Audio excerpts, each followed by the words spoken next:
नमस्कार दोस्तों, आप सभी का मेरे YouTube चैनल पर एक बार पुनः हार्दिक स्वागत। इसी बीच मैं आपके बीच आज एक नया टॉपिक लेके आया हूँ। वो लेके आया हूँ भारत का इतिहास का।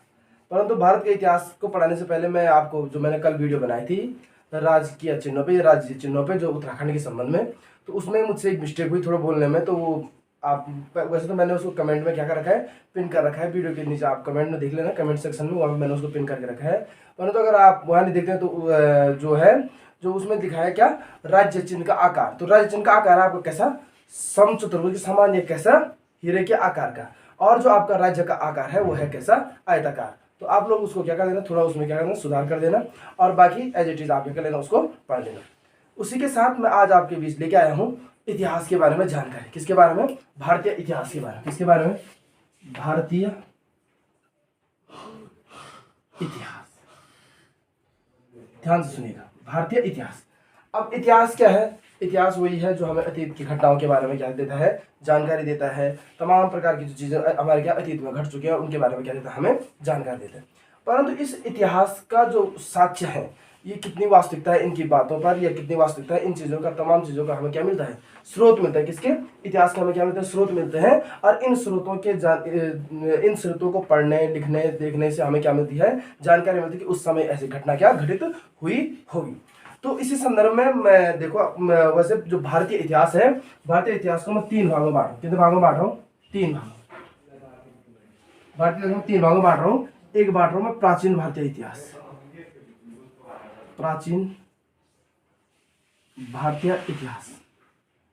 क्या बांट रहा हूं, प्राचीन भारतीय इतिहास। दूसरा बांटा हूं मध्यकालीन भारतीय इतिहास, मध्यकालीन भारतीय इतिहास। और तीसरा बांट रहा हूं आधुनिक भारतीय इतिहास, आधुनिक भारतीय इतिहास। मैंने कहा जो हमने इतिहास है, इतिहास को मैंने यहाँ पे 3 भागों में बांट रखा है। एक बांट रखा आपका प्राचीन भारतीय इतिहास, प्राचीन भारतीय इतिहास। दूसरा बांट रखा मध्यकालीन भारतीय इतिहास, और तीसरा बांट रखा क्या, आधुनिक भारतीय इतिहास। अब जो आपका ये प्राचीन भारतीय इतिहास है, इसको एक्चुअली में क्या, जो हमारे साथ कोचिंग में संस्थान में जुड़े हैं जो बच्चे हैं उनको मैं क्या पढ़ा चुका हूँ। तो इसलिए मैं यहाँ पर जो वीडियो शुरू कर रहा हूँ थोड़ा अपने क्या संस्थान के बच्चों को देख करके, और मध्यकालीन से लेकर आधुनिक तक, यहाँ से मैं सीधे इसको क्या आगे बढ़ाऊंगा, और उसके बाद अंतिम में क्या होगा, प्राचीन भारत में होगा। तो इससे पहले मैं आपको पढ़ा रहा हूँ कौन सा, मध्यकालीन भारतीय इतिहास। क्या, मध्यकालीन भारतीय इतिहास। अब इस मध्यकालीन भारतीय इतिहास को पढ़ा रहा हूँ। अब मध्यकालीन भारतीय इतिहास को पढ़ाने से पहले हमें कैसी जानकारी मिल गई, मध्यकाल में कैसे कैसे घटनाएं घटित हुई, क्या क्या हुआ, कैसे कैसे प्रकरण हुए, इन चीजों के बारे में हमारे पास कोई भी क्या नहीं, अभी जानकारी नहीं है। तो इसके लिए हमें हमारे पास क्या होते हैं, जो मध्यकालीन भारतीय इतिहास के हैं वो हमारे पास क्या होते हैं, स्रोत होते हैं। क्या होते हैं, स्रोत। अब ये स्रोत जो मध्यकालीन भारतीय इतिहास है, इसके मैंने कहा हमारे पास क्या है, स्रोत है। अब ये स्रोत जो हमारे पास क्या होते हैं, 2 प्रकार से होते हैं। एक होते हैं क्या, साहित्यिक स्रोत, और दूसरे होते हैं कैसे स्रोत, पुरातात्विक स्रोत। कैसे स्रोत, ध्यान से सुनिएगा, साहित्यिक स्रोत, साहित्यिक स्रोत, और दूसरा होता है स्रोत, पुरातात्विक स्रोत।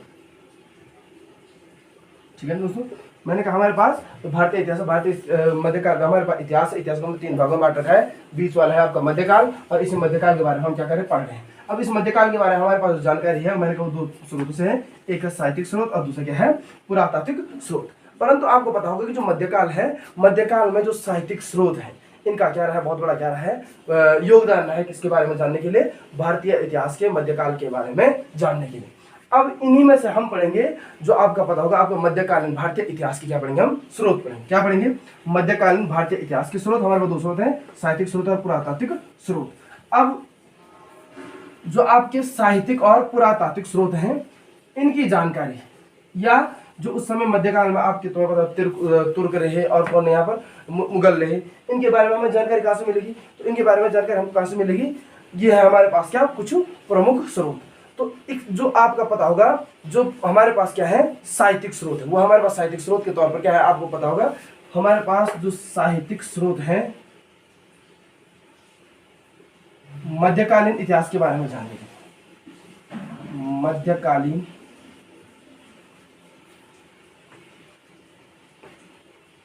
इतिहास के बारे में जानने के लिए। अब इन साहित्यिक स्रोतों को हम यहाँ पर क्या मान लेते हैं, मौलिक स्रोत। कैसे स्रोत, मौलिक।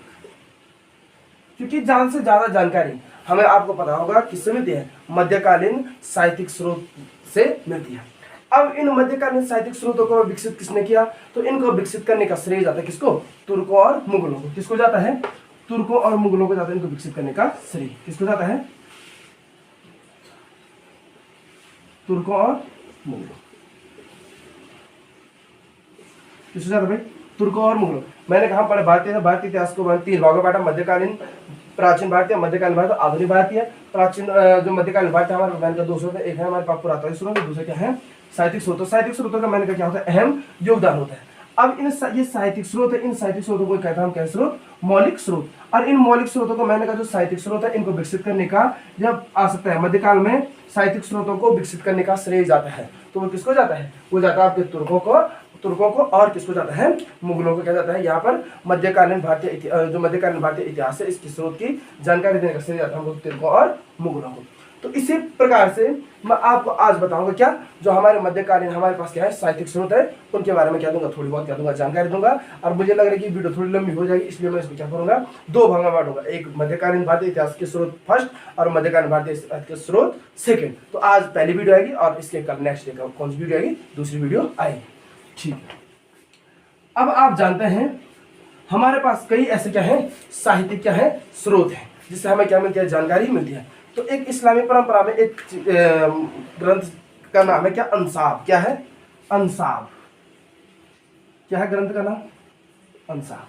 अब ये अंसाब क्या है, क्वेश्चन आ सकता है कि अंसाब क्या है। तो अंसाब क्या है आपको पता होगा, तो इसमें है वंशावलियों को लिखने की क्या परंपरा। क्या है, वंशावलियों को लिखने की क्या परंपरा। क्या है, वंशावलियों को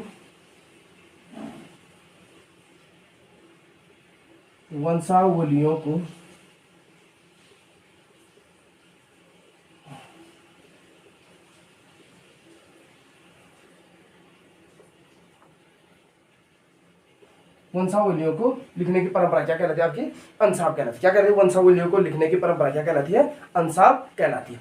अब दूसरा आता है हमारे पास सीरत। क्या आता है, सीरत। सीरत। अब कोई क्वेश्चन आता है, क्वेश्चन बनता है, आयोग से बनता है कि सीरत क्या है। सीरत में किन चीजों का संकलन है, तो सीरत में है हजरत मोहम्मद साहब की क्या जीवनियों का क्या संकलन। क्या है इसमें, हजरत मोहम्मद साहब की जीवनियों का संकलन। हजरत मोहम्मद साहब की जीवनियों का संकलन किसमें है, आपका सीरत में। आप जानते हो हजरत मोहम्मद साहब की जीवनियों का संकलन है किसमें, सीरत में। तीसरा है मगाजी। क्या, मगाजी। इस मगाजी में है क्या, इस मगाजी में क्या आपका युद्ध वृत्तांत। क्या है, युद्ध वृत्तांत। युद्धों के बारे में क्या दिया गया है, इस मगाजी में क्या दिया गया है, क्या दिया गया है, वृत्तांत। और चौथा है आपका क्या, तबकात। क्या है, तबकात। क्या है, तबकात। ध्यान से सुनना, तबकात। तीसरा है मगाजी, मगाजी में दिया गया युद्ध वृत्तांत। और चौथा है क्या, तबकात। इस ये क्या है तुम्हारा सामान्य इतिहास से क्या है संबंधित है। किससे है, सामान्य इतिहास से संबंधित।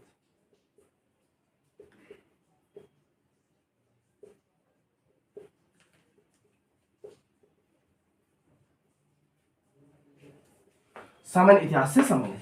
तो पहला आपका अंसाब, इसमें क्या है, वंशावलियों को क्या दिया गया है, विश्लेषण दिया गया है मध्यकालीन भारतीय इतिहास का। सीरत है हजरत मोहम्मद साहब की जीवनी का क्या क्या संकलन किया गया है। तीसरा है मगाजी। क्या दिया गया, मगाजी में युद्ध वृत्तांत दिया गया है मगाजी में। और चौथा आपका क्या, तबकात, जिसमें क्या दिया गया है, सामान्य इतिहास के बारे में क्या दी गई है, जानकारी दी गई है। अब आपको पता होगा, आपने एक सुना होगा मनाकिब एवं फजाइल। क्या, मनाकिब एवं फजाइल। सभी लोग जानते हैं मनाकिब एवं फजाइल। जो लोग नहीं जानते वो मनाकिब एवं फजाइल। क्या कहा मैंने, मनाकिब एवं फजाइल। अब क्या है मनाकिब एवं फजाइल, ये है तुम्हारी क्या प्रशस्तियां। क्या है, प्रशस्तियां। क्या है, प्रशस्तियां। ये प्रशस्तियों का वर्णन है। क्या है, प्रशस्तियों का क्या है वर्णन। तो ये हमारे पास क्या है, कुछ ऐसे छोटे छोटे ग्रंथ है जिनके बारे में हमें क्या मिलती है, इनके बारे में क्या मिलती है, जानकारी मिलती है। अब आपको पता होगा साहित्यिक स्रोत के अतिरिक्त हमारे पास क्या है, विदेशियों का क्या है विवरण। तो विदेशी यात्रियों का भी क्या है हमारे पास विवरण है, जो हमें किसकी जानकारी देते हैं, विदेशी यात्रियों का क्या विदेशी यात्रियों का क्या है विवरण, जो हमें किसकी जानकारी देता है, तो विदेशी यात्रियों का विवरण भी हमें क्या मिलता है, मध्यकालीन भारतीय इतिहास में जो विदेशी आए हैं उनके बारे में क्या देता है, जानकारी देता है। अब ये इतने तो हमारे पास साहित्यिक स्रोत है, परंतु कुछ कुछ हमारे पास क्या होते हैं, पुरातात्विक क्या होते हैं, स्रोत होते हैं। तो सबसे पहले देखा होगा आपने, मैंने कहा अंसाब में क्या था, अंसाब में क्या है, मध्यकालीन भारतीय इतिहास क्या है, वंशावलियों को लिखने का परंपरा है। सीरत क्या है, हजरत मोहम्मद साकिब जीवनी का संकलन, इसमें आपका मगाजी क्या युद्ध वृत्तांत है, इसमें विदेशी यात्रियों का भी क्या है, इसमें विवरण है जो मध्यकालीन इतिहास के बारे में जानकारी देते हैं। और तब कहा था आपका सामान्य इतिहास से संबंधित क्या जानकारी देता है। और नेक्स्ट आप मनाकिब एवं फजाइल, तो यह क्या प्रशस्तियों का क्या वर्णन या कसीदों का क्या है वर्णन। अब आपको पता होगा हमारे पास एक स्रोत होता है, एक हो गया साहित्यिक स्रोत और दूसरा होता है क्या, पुरातात्विक स्रोत। क्या होता है, साहित्यिक स्रोत और नेक्स्ट कौन सा होता है, पुरातात्विक स्रोत।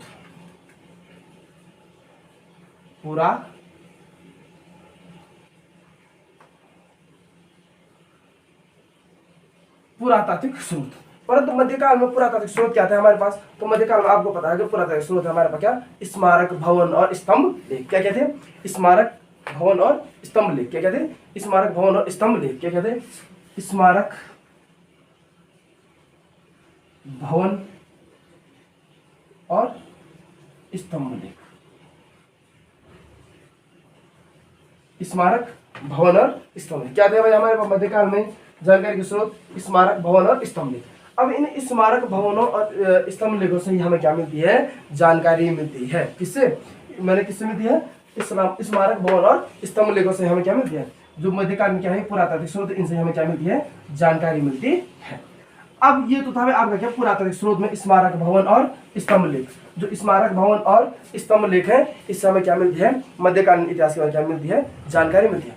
परंतु पूर्व मध्यकालीन साहित्यिक स्रोत, क्या पूर्व मध्यकालीन, मतलब एक है मध्यकाल और यह है मध्यकाल, मतलब 20 और मध्यकाल से मतलब थोड़ा पहले का काल, पूर्व मध्यकालीन साहित्यिक स्रोत। क्या, पूर्व मध्यकालीन साहित्यिक स्रोत। एक है हमारे मध्यकालीन साहित्यिक स्रोत।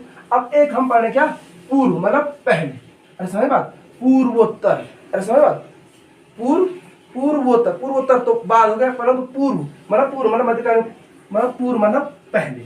तो जो मध्यकाल से पहले वहां की क्या है हमारे पास, साहित्यिक स्रोत है। तो सबसे पहले हमारे पास जो है वो है कौन सा, अखबार अल सिंध वल हिंद। क्या, अखबार अल सिंध वल हिंद।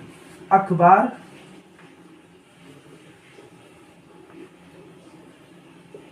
अल सिंध वल हिंद। अखबार अल सिंध वल हिंद। तो जो अखबार अल सिंध वल हिंद है ये किसके द्वारा लिखा गया है, तो सुलेमानी द्वारा। कौन सी सदी में, सुलेमानी द्वारा लिखा गया है, 9वीं सदी में।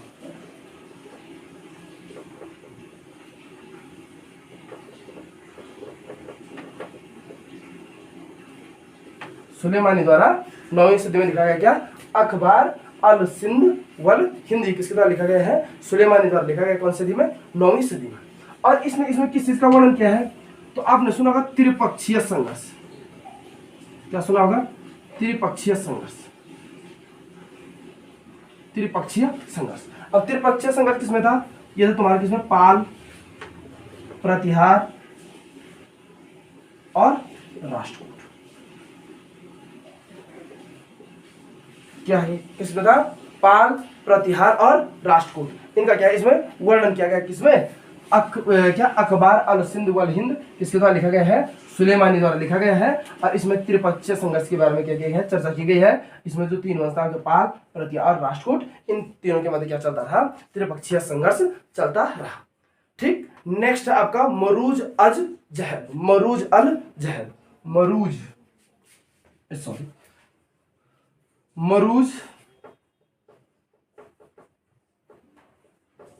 अल जहद। क्या आपका, मरूज अल जहद। पहला हमने देखा क्या, अखबार अल सिंध वल हिंद। क्या, अखबार अल सिंध वल हिंद। अब मैंने अखबार अल सिंध वल हिंद देखा, किसने किसने लिखा है? सुलेमानी ने लिखा है। कौन सी सदी में? 9वीं सदी में। इसमें क्या है? त्रिपक्षीय संघर्ष है, पाल प्रतिहार राष्ट्रकूट वंश के बारे में क्या है इसमें संघर्ष दिया गया। अब जो हमने नेक्स्ट लिखा वो लिखा हमने कौन सा? मरूज अल जहर। मरूज अल जहर क्या लिखा है? मरूज अल जहर। और इसको लिखा है 956 ईस्वी में। किसने? अल मसूदी ने। किसने लिखा है? 956 ईस्वी में लिखा है। किसने? अल मसूदी। सुना भी होगा आपने नाम। 956 ईस्वी में किसने लिखा इसको? अल मसूदी ने क्या लिखा है? लिखा है। ठीक है ना। अब इसमें गुज्जर प्रत्याहार को कहा क्या? अल गुज्जर। गुज्जर प्रत्याहार को क्या कहा गया है? अल गुज्जर। गुज्जर प्रत्याहारों को कहा गया क्या? अल गुज्जर। ठीक। और राजा को कहा गया इसमें क्या? बोरा। गुज्जर प्रत्याहारों को कहा गया क्या? अल गुज्जर। और राजा को क्या कहा गया इसमें? बोरा। क्या कहा हमने? दूसरा है मरूज अल जहब। ये तुम्हारे पूर्व मध्यकालीन साहित्यिक स्रोत है। पहला है अखबार अल सिंध वल हिंद त्रिपक्षीय संघर्ष के बारे में। दूसरा मरूज अल जहब 1956 में लिखा है अल मसूदी ने। इसमें गुज्जर प्रत्याहार को क्या गया? अल गुज्जर। और राजा को क्या कहा गया है? बोरा कहा गया है। अब है हमारे पास तीसरा किताबुल मसालिक वल ममालिक। किताबुल मसालिक वल ममालिक। क्या? किताबुल वसालिक वल ममालिक। किताबुल वसालिक, किताबुल वसालिक अल ममालिक। किताबुल वसालिक अल ममालिक क्या है? किताबुल, अरे सॉरी, किताबुल मसालिक, किताबुल मसालिक है। सॉरी, किताबुल मसालिक अल ममालिक। अब इसमें किस चीज का वर्णन है? तो ये लिखा है किसने? इब्न खुर्दाव ने। किसने लिखा है? इब्न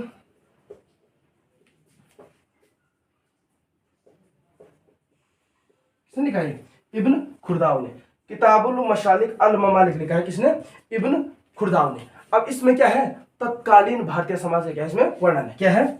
तत्कालीन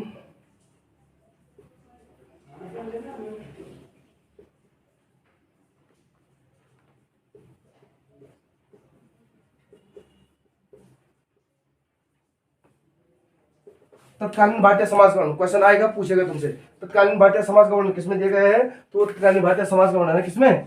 किताबुल मसालिक अल ममालिक। किसने लिखा? इब्न खुर्दाव ने लिखा है। किसने लिखा है? इब्न खुर्दाव। किताबुल मसालिक अल ममालिक है इब्न खुर्दाव ने। और इसमें क्या है आपका? तत्कालीन भारतीय समाज का क्या है इसमें वर्णन है। तो ये जो इतने इतने प्रमुख प्रमुख क्या थे आपके पूर्व मध्यकालीन साहित्यिक स्रोत थे, इनके बारे में क्या मिली? जानकारी मिली। अब है आपके पास कौन सी? अन्य रचनाएं। तो अन्य रचनाएं मैं बताता हूं। इन अन्य रचनाओं के बारे में लिखेंगे सभी लोग। अन्य रचनाएं, ठीक है ना। बढ़िया सी भाई नोट्स बनाएंगे सभी लोग। और मैं इन चीजों को क्या रखूंगा? कंटिन्यू रखूंगा। अन्य रचनाएं। अब आप लोग देख सकते हैं तो जो आपकी क्या है? अन्य रचनाएं हैं। तो जो अन्य रचनाएं हैं, अन्य रचनाओं के बारे में हम क्या करेंगे? यहाँ पर पढ़ेंगे। तो आप क्या करेंगे? कॉपी को दो पार्ट में बांट देंगे। एक तरफ लिखेंगे क्या? रचना, और दूसरी तरफ लिखेंगे क्या? लेखक। एक तरफ लिखेंगे क्या? रचना, और दूसरी तरफ क्या लिखेंगे? लेखक। तो पहली रचना आपकी क्या? फुतूह अल बुल्दान। क्या? फुतूह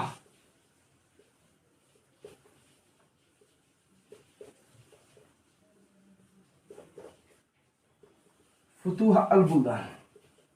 फुतूह अल बुल्दान क्या है? फुतूह अल बुल्दान किसकी है? अल बिलादुरी। किसकी है? अल बिलादुरी।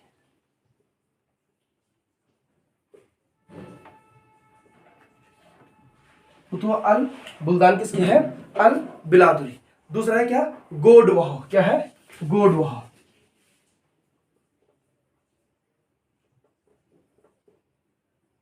गोडवाह। गोड पहला क्या है?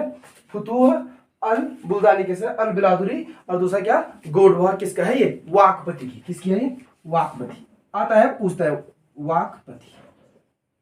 वो जमाना चलेगा बाबरनामा, जागीरनामा जमाना चलेगा। अब ऐसे पूछेगा, ठीक है ना। तो गोडवाह किसकी है? वाकपति की। तीसरा पृथ्वीराज विजय।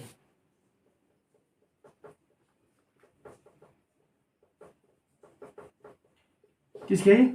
जैनक की। पृथ्वीराज विजय किसकी है? जैनक की। किसकी है? पृथ्वीराज विजय जैनक की। और चौथा है विक्रमादित्य चरित्र। विक्रमादित्य चरित्र।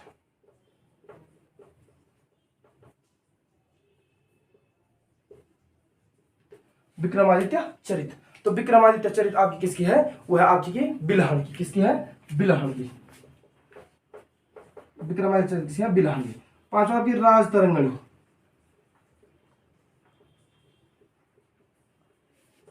राजतरंगिणी किसकी? आपकी कल्हण की। किसकी है? राजतरंगिणी किसकी है? कल्हण की। तो आपने देखो 3-4 ग्रंथ के हमने अन्य रचनाएं जो रचनाएं हैं फुतुह अल बुल्दान अल बिरादुरी की, गोडवा वाकपति की, पृथ्वीराज विजय जयनक क्या जयनक की, चौथा विक्रमादित्य चरित बिल्हण की, और पांचवा है राजतरंगिणी की। किसकी है? कल्हण की। किसकी है? कल्हण की। अब आप आपको पता होगा अभी भी क्या है? अन्य ग्रंथ है। तो इसी में पहला है आपका तारीख ए सिंध। क्या? तारीख ए सिंध। तारीख ए सिंध।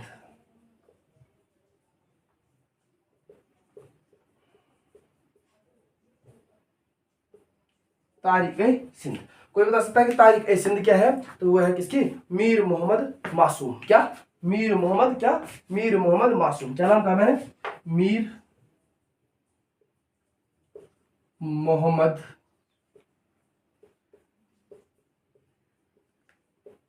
मीर मोहम्मद मासूम। किसकी है भाई? मीर मोहम्मद मासूम। तारिक ए सिंध किसकी है? मीर मोहम्मद मासूम। ठीक है ना। नेक्स्ट है तारिक ए मसूदी। किसकी है? तारिक ए मसूदी।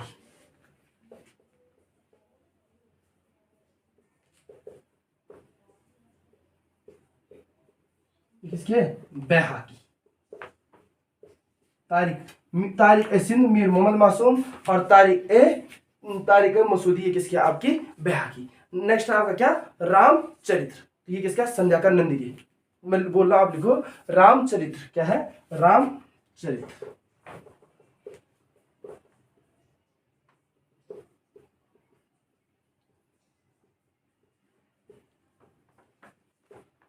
रामचरित्र किसकी? आपकी यह आपकी किसकी? संध्याकर नंदी। ठीक है ना। न है नवसाह सांग। क्या? नवसाह सांग। नवसाह सांग।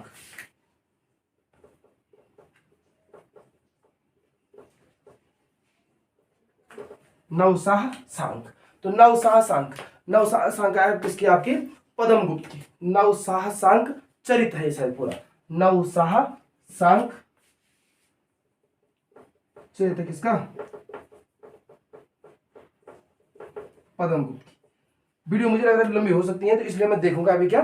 नवसाह सांग चरित है किसकी? पद्म गुप्त की। और आप जानते हैं किताब उल यामिनी फेमस किताब है, ये किसकी? आपकी उतबी की। किसकी है? किताब उल यामिनी।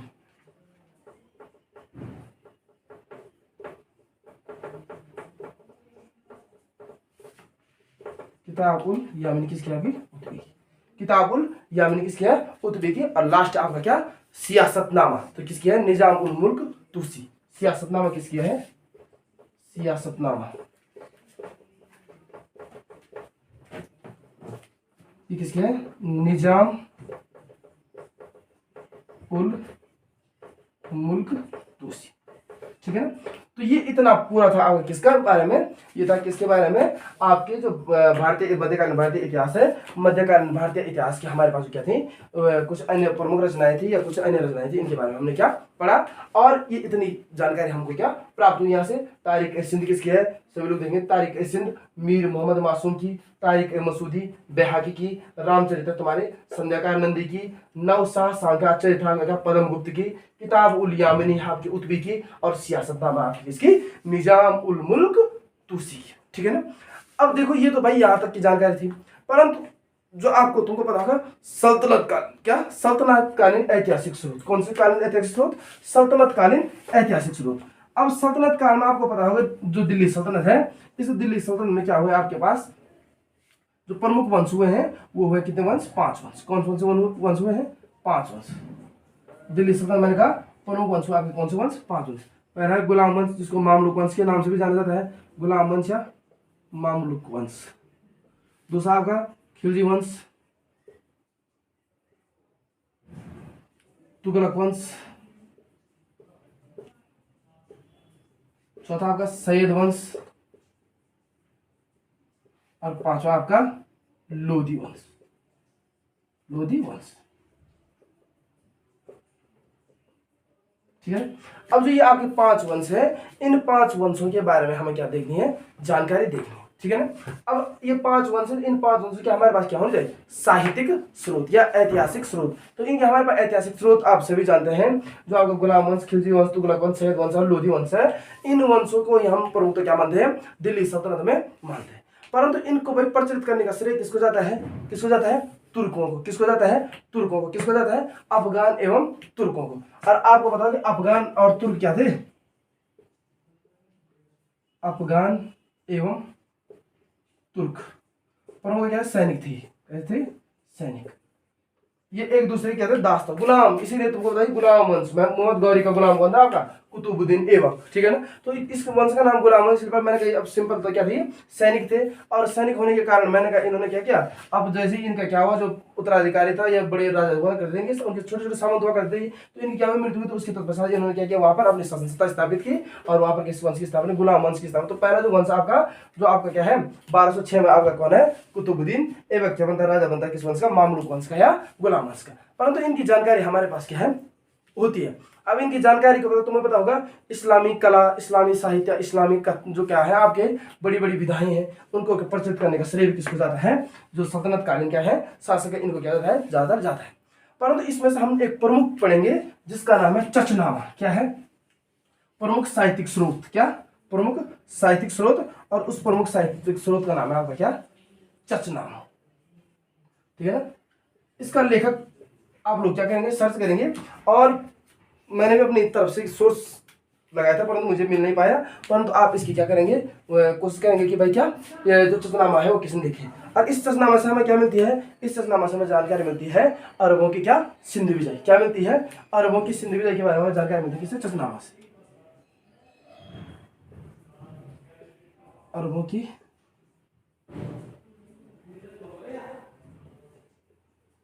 की सिंध विजय, क्या, अरबों की सिंध विजय से हमें जानकारी मिलती है, क्या, चचनामा। किससे मिलती है, अरबों की सिंध विजय की जानकारी हमें चचनामा से मिलती है। देखिए टॉपिक छोटा है परंतु बहुत अच्छा टॉपिक है, और मुझे लग रहा है एग्जाम में यहाँ से क्या क्वेश्चन पूछे जाते हैं। तो चचनामा में हमें किसकी जानकारी मिलती है, चचनामा पहले सर्वप्रथम है कि चचनामा में हमें किसके लेखक कौन है, परंतु ये चचनामा एक पॉइंट छूट गया था, ये चचनामा है अरबी भाषा का।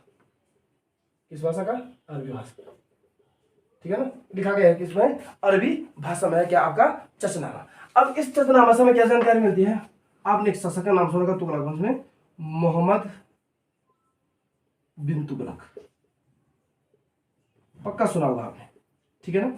जो चचनामा है आपका अरबी भाषा में, अरबी भाषा में है। और ये क्या है, इसमें किस जगह में अरबों की क्या, सिंध विजय के बारे में क्या मिलती है, हमें जानकारी मिलती है। सॉरी, ये मोहम्मद बिन तुगलक बोलूं, यहाँ पर आ गया आपको कौन, मोहम्मद बिन कासिम। कौन, मोहम्मद बिन कासिम, सॉरी ये मोहम्मद बिन तुगलक ना होगा, क्या है ये, मोहम्मद बिन कासिम।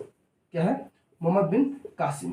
तो मोहम्मद बिन कासिम के जो विजयों का वर्णन है वो आपका किसमें है, ये किसमें है आपका, या मोहम्मद बिन कासिम के शासन प्रबंध या मोहम्मद बिन कासिम की जानकारी, ये सब किसमें आपका चचनामा, ठीक है ना। दूसरा आता आपका क्या, तारिख अल हिंद या तारीख ए हिंद या तहकीक ए हिंद, तहकीक ए हिंद,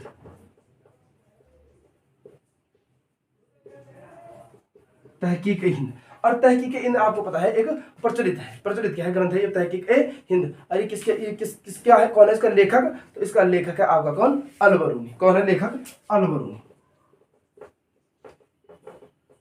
तहकीक ए हिंद का लेखक है अल-बरूनी। और ये अल-बरूनी आया था किसके समय, भारत, महमूद गजनवी के समय पर। महमूद गजनवी के समय पर क्या आया था, भारत आया था। महमूद, क्वेश्चन बनता है महमूद गजनवी के समय पर भारत कौन आया था, तो महमूद गजनवी के समय पर भारत आया था, तो आपका कौन, वो आया था आपका कौन आया था, अल-बरूनी आया था। और इसने क्या किया है, महमूद गजनवी के समय पर जो जानकारी प्राप्त हुई है उनके बारे में क्या की है, जानकारी दी है, ठीक है ना। अब आपको पता होगा इस तहकीक ए हिंद का 1888 में सचाऊ ने क्या किया था, अंग्रेजी भाषा में क्या किया था, अनुवाद किया था। किसने, 1888 में, 1888 में सचाऊ ने क्या किया, अंग्रेजी भाषा में, किस भाषा में, अंग्रेजी भाषा में अनुवाद किया, ठीक है ना। तहकीक हिंद किसकी है, अल-बरूनी की। किसकी है, अल-बरूनी की। तहकीक हिंद अल-बरूनी की। किसके समय पर भारत आया था, तो किसके समय भारत आया था, ये आया था किसके समय पर, किसके समय, महमूद बिन महमूद गजनवी के समय पर भारत आया था, और इसका मैंने कहा अंग्रेजी में अनुवाद किया था, किसने किया था? सचाऊ ने किया था इसका क्या कहते हैं अंग्रेजी में अनुवाद किया था, ठीक है ना। अब ये किस भाषा में है? जो कहते हैं कि जो अल बरूनी था इसको अरबी और फारसी, कौन सी? अल बरूनी को क्या? अरबी प्लस फारसी, अरबी और फारसी। किसको? महमूद गजनवी को तहकीक हिंद है किसके द्वारा लिखी गई? अल बरूनी के द्वारा। इसमें महमूद गजनवी के समय ये क्या आया था? भारत आया था, और ये अल बरूनी है, इसको कौन सी दो भाषाओं का ज्ञान था? वो कौन सी? आपकी अरबी और फारसी, ठीक है ना। अब ये तो हो गई आपकी किसके बारे में? महमूद गजनवी के बारे में, अल बरूनी। परंतु कहते हैं कि ये अल बरूनी था, ये अल बरूनी क्या, इसको क्या था? पुराणों के संबंध में क्या है इसका? इसने क्या कहता? पुराणों का भी क्या था? अध्ययन किया था। देखिए पहला मुसलमान है जिसके बारे में क्या कहा जा रहा है? इसने क्या कहता? पुराणों का क्या? पुराणों का अध्ययन।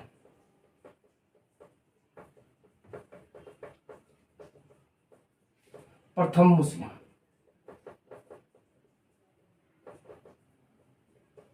प्रथम मुस्लिम जिसने क्या किया था? पुराणों का भी क्या था? अध्ययन किया था, ठीक है ना। किसने किया था पुराणों का अध्ययन? तो किसने किया था? आपका कौन है? कहा है वो? अल बरूनी। किसने? अल बरूनी। अब आपका नेक्स्ट है जफरनामा। कौन है? जफरनामा। सबसे पहले एक बात पुनः देखेंगे, चचनामा अरबी भाषा में है, और वो की सिंधी विजय के बारे में क्या देता है? जानकारी देता है। मोहम्मद बिन कासिम के क्या समय प्रशासन के बारे में इसने बताया है। दूसरा आपका तहकीक हिंद या तारीख हिंद जो भी इसका नाम, इसका कहते हैं, इसको लिखा किसने? अल बरूनी ने। अल बरूनी अरबी और फारसी का ज्ञाता था। यह महमूद गजनवी के समय पर भारत आया था, जिसने महमूद गजनवी के बारे में लिखा है, और 1888 में इस तहकीक हिंद का किसने अंग्रेजी भाषा में वर्णन किया, अंग्रेजी भाषा में अनुवाद किया था? किसने किया था? सचाऊ ने किया था। अब नेक्स्ट पढ़ेंगे हम, कौन सा पढ़ेंगे? जफरनामा। क्या पढ़ेंगे? जफरनामा।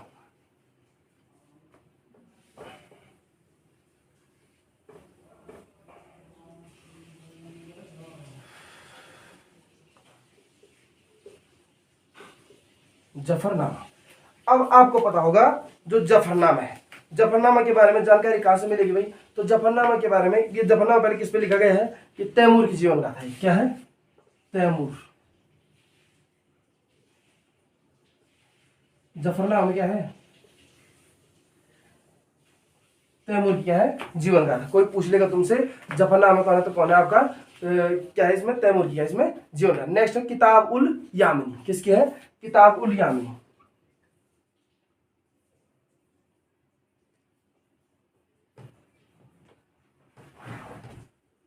किताब उल यामिनी है, यह है आपका किसका? कुतुबी की। किताब उल यामिनी है वह आपकी किसकी? कुतुबी की। और किताब उल यामिनी किसकी है? कुतुबी की है। तो इसमें कह रहा है सुबुक्तगीन से लेकर गजनवी तक के इतिहास की क्या है? जानकारी। किसमें? सुबुक्तगीन, अल्पतगीन, सुबुक्तगीन सुना होगा आपने। सुबुक्तगीन से लेकर गजनवी तक की क्या देता है? जानकारी देता है। सुबुक्तगीन से लेकर गजनवी तक की ये क्या देता है? जानकारी देता है, ठीक है ना।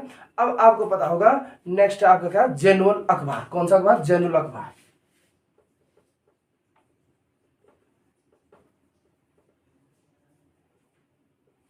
ये ईरान इतिहास के बारे में क्या देता है? जानकारी देता है। ईरान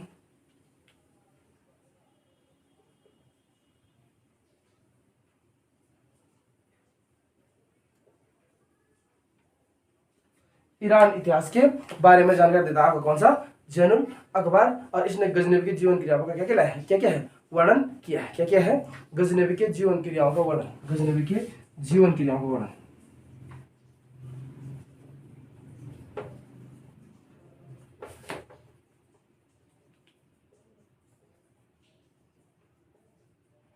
गजनवी के जीवन क्रियाओं का वर्णन। अब आप लोगों का काम है, आपने देखना जैनुल अखबार एक, ठीक है ना, इसके लेखक कौन है, और एक देखना आपने कौन? जफरनामा। यह आपका काम है।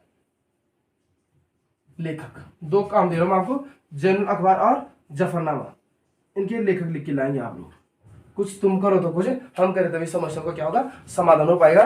तो आप क्या करेंगे? जफरनामा हुआ और जैनुल अखबार हुआ, इन दोनों का क्या करेंगे? आप लेखक लिख के ले आएंगे, और चचनामा का भी क्या ढूंढेंगे? लेखक ढूंढेंगे। अब अंतिम है आपका कौन सा? वो है आपका ताज उल मासिर। क्या? ताज उल मासिर। क्या है? ताज उल मासिर। ध्यान से सुनो, ताज उल मासिर।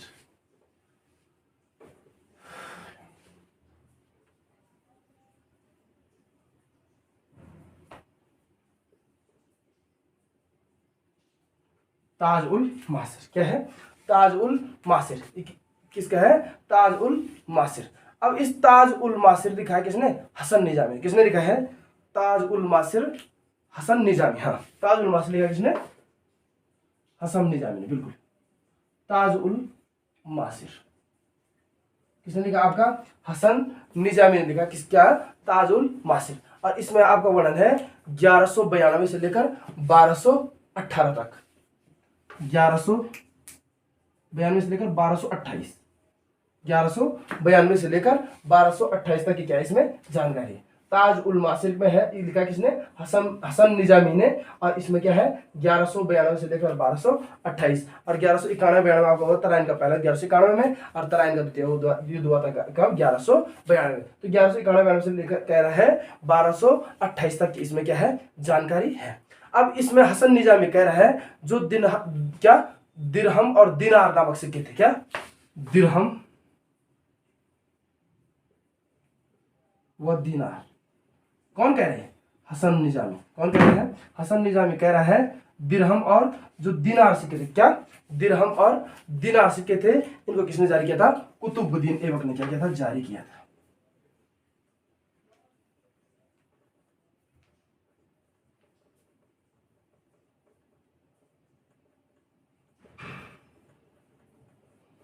कुतुबुद्दीन ऐबक ने क्या जारी किया। तो आपने देखा होगा हमारे पास है ताज उल मासिर हसन निजामी ने 1192 से लेकर 1228 तक इसमें जानकारी है। और ये कह रहा है जो ताज उल मासिर है इसमें कह रहा है कौन? हसन निजामी कह रहा है कि जो आपके क्या दिरहम और दिनार नामक सिक्के थे किसने जारी किए थे? कुतुबुद्दीन ऐबक। जो गुलाम वंश का क्या था? गुलाम वंश क्या था? संस्थापक था। इसने क्या किया था? इनको जारी किया था। अब देखिए दोस्तों, ये तो मैंने इतना पढ़ा है, परंतु मेरा आपसे अनुरोध है कि आपको कुछ नहीं करना है, आपको बस एक लाइक, शेयर, कमेंट्स और सब्सक्राइब जरूर करना है, ताकि भाई मेरा भी हौसला अफजाई होता रहे और आप लोगों का प्यार और आशीर्वाद मुझे मिलता रहे। तो आज के लिए इतनी वीडियो इतनी काफ़ी है। ठीक है, अपने स्वास्थ्य का ध्यान रखिएगा। ठीक है, ओके, थैंक यू।